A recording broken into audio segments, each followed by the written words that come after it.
6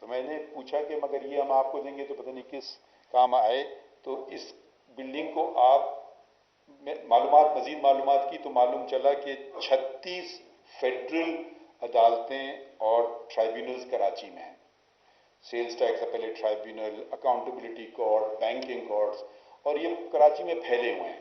وہ ایک کوئی پرائیویٹ عمارت میں ہے تو کہیں اور ہے، نہ پارکنگ ہے، نہ وکیلوں کے لیے پارکنگ جگہ ہے، نہ جو لٹیگنٹس ہیں ان کے لیے ہے، ججز کے لیے صحیح طرح سے بیٹھنے کی جگہ نہیں ہے، اور خرچ، اور یہ سب کرائے پہ ہیں. تو میں نے کہا یہ جو آپ کی 36 فیڈرل کورٹس اور ٹرائبیونلز ہیں، ان کو آپ اگر آپ اس چیز کے لیے استعمال کریں گے تو پھر یہ میں آپ کو واپس کروں گا، کیونکہ یہ بلڈنگ کمیٹی نے فیصلہ کیا یہ نہیں ہوگا کسی اور کوئی اور فالتو وجہ سے اس کو استعمال کرنے لگیں. تو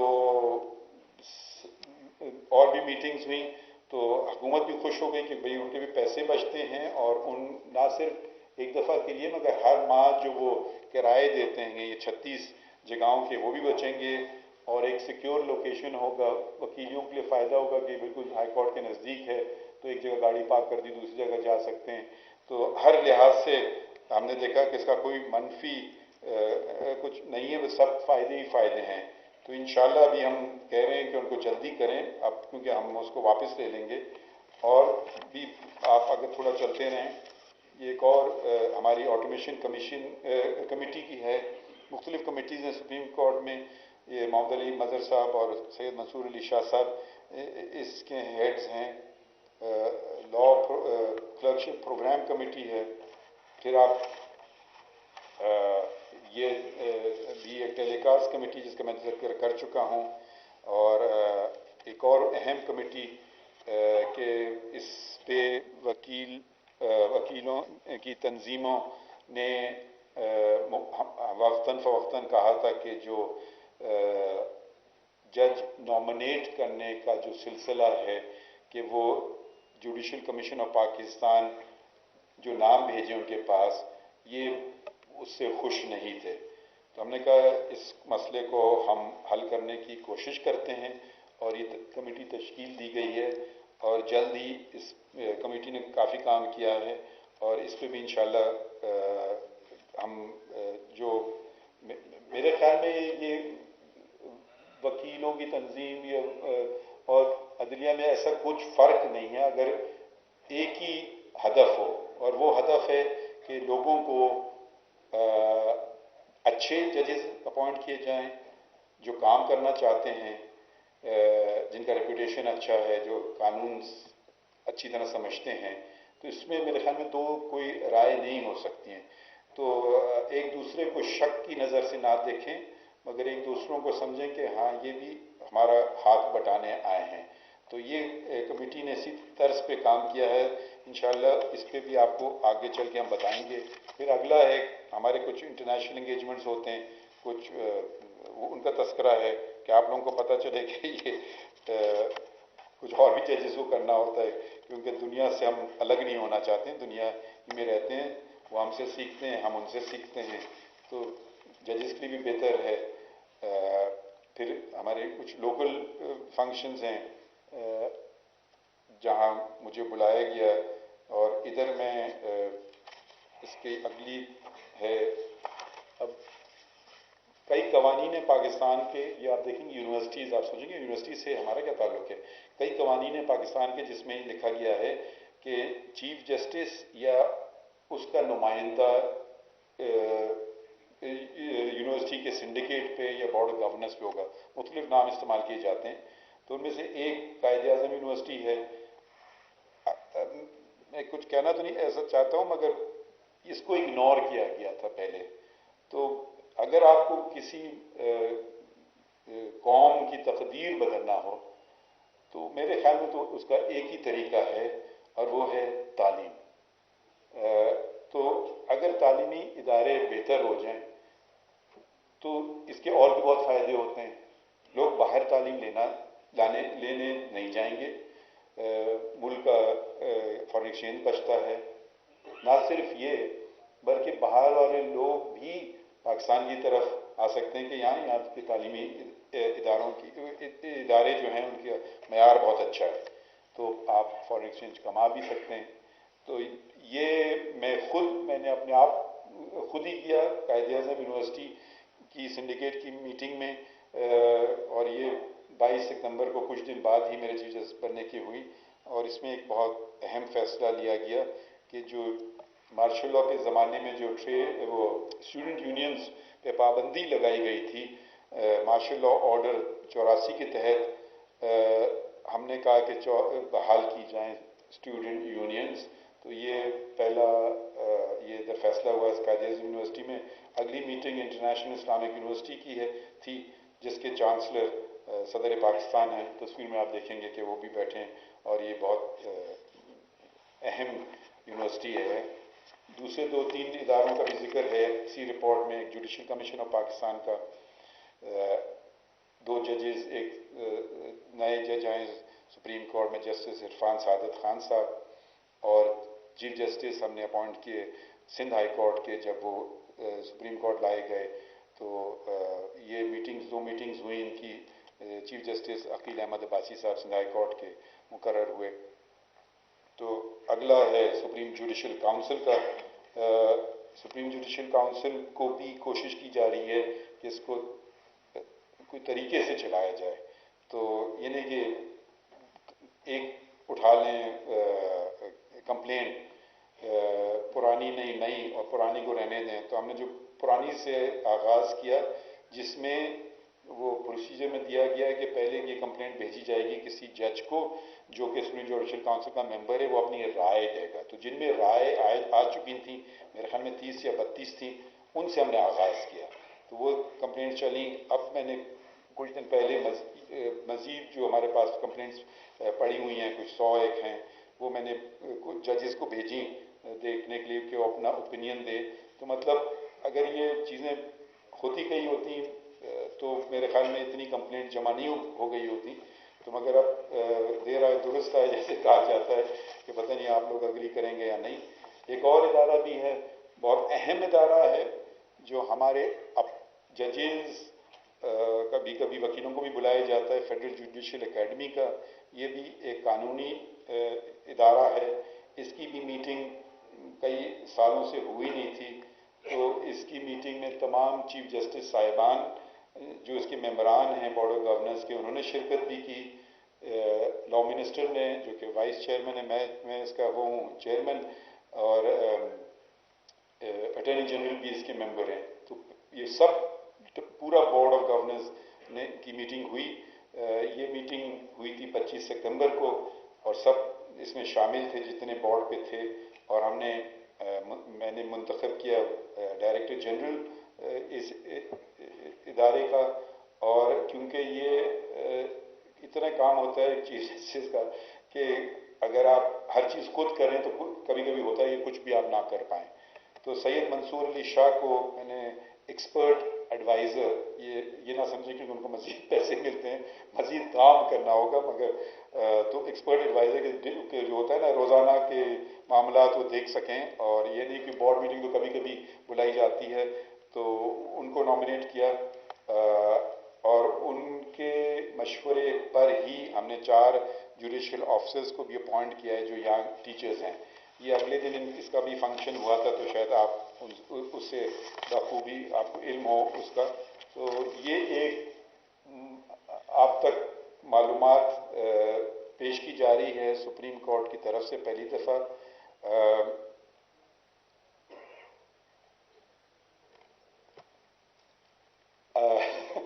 جی، اب میں بس آپ کا ایک دفعہ پھر شکریہ ادا کرنا چاہتا ہوں کہ مجھے کسی نے کہا تھا کہ آپ اپنا حال دل صحافیوں کو نہ سنائیے گا کہ اس میں پھر وہ کئی زاویوں سے لکھیں گے. تو خیر میں نے حال دل تو نہیں سنایا، مگر ایک شعر سنا دیتا ہوں معین شاداب صاحب کا. صحافیوں کو کہاں حال دل سنا بیٹھے، ذرا سی بات کئی زاویوں سے لکھیں گے. تو مگر کیونکہ حال دل نہیں سنایا گیا تو یقین ہے مجھے کئی زاویے نہیں آئیں گے. اور میں ایک چیز پہ جو میں اپنے سمجھتا ہوں ایک بہت اہم بات ہے، اور وہ انگریزی میں ہے مگر اس کا ترجمہ کوشش بہتر ضرور کرنا چاہوں گا. The truth shall set you free. سچائی ہی میں ہماری نجات ہے. آپ اور ہمارا ہدف ایک ہی ہونا چاہیے.